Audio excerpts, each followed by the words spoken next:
Napoleon Bonaparte was not born to rule the world. He was born on a small island called Corsica, poor, mocked, and forgotten by history before history even knew his name. He spoke French with an accent people laughed at. He had no powerful family, no wealth, no connections. What he had was something far more dangerous, an obsession. While other boys played, Napoleon studied. He devoured books about Alexander, Caesar, Hannibal, and every great empire that had risen and fallen. He became fascinated by a single question. Why do some men shape history while others are swept away by it? Then, when he was 20 years old, the French Revolution shattered the old world. Kings lost their thrones, nobles lost their privileges, and for the first time in centuries, a man's future would be decided not by his birth, but by his ability. Napoleon saw what others could not. He saw opportunity. He believed that talent, discipline, and intelligence should matter more than bloodlines. He believed that greatness should be earned, and more than anything, he believed that he was destined to prove it. What followed was one of the most astonishing rises in human history. Within a few years, the poor Corsican outsider became the ruler of France and the most feared man in Europe. But Napoleon was more than a soldier.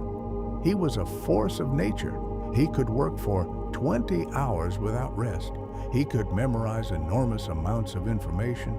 He could look at a battlefield and see possibilities invisible to everyone else. Before every major decision, he imagined every possible outcome, every danger, every mistake, every opportunity. He believed that victory belonged not to the strongest, but to the person who understood reality more clearly than everyone else. To him, speed was power, clarity was power, confidence was power. While his enemies were deciding what to do, Napoleon was already 3 steps ahead. This was the secret behind his greatest victories. Battles like Austerlitz were won long before the first cannon fired because Napoleon had already conquered them in his mind. Yet hidden inside his brilliance was a belief that would eventually destroy him. Napoleon did not just believe in merit, he believed in himself. At first, this confidence was justified. Again and again, he achieved what everyone said was impossible. He defeated larger armies, survived impossible situations, and transformed Europe. But success can be a dangerous teacher. The more Napoleon won, the more he began to believe that ordinary rules no longer applied to him. He started seeing himself not as a man moving through history, but as the man history had chosen. He believed that obstacles stopped other people, not him. That limits existed for ordinary men, not extraordinary ones.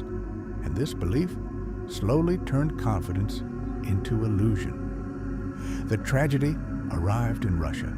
Against all warnings, against logic, against history itself, Napoleon invaded with more than 600,000 men. He believed he could succeed where everyone else had failed. He believed that his will was stronger than geography, stronger than winter, stronger than reality. He was wrong. The endless distances, the freezing cold, and the brutal conditions destroyed his army. By the time the campaign ended, hundreds of thousands were dead. It was not merely a military defeat, it was the collapse of a philosophy. Napoleon had spent so many years proving others wrong that he had forgotten he could be wrong himself. And yet, despite his failures, Napoleon changed the world. The empire he built disappeared, but the ideas he spread survived.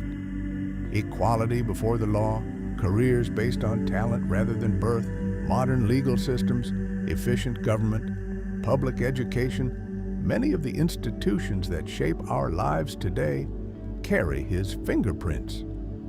He was not simply fighting battles. He was trying to redesign society itself.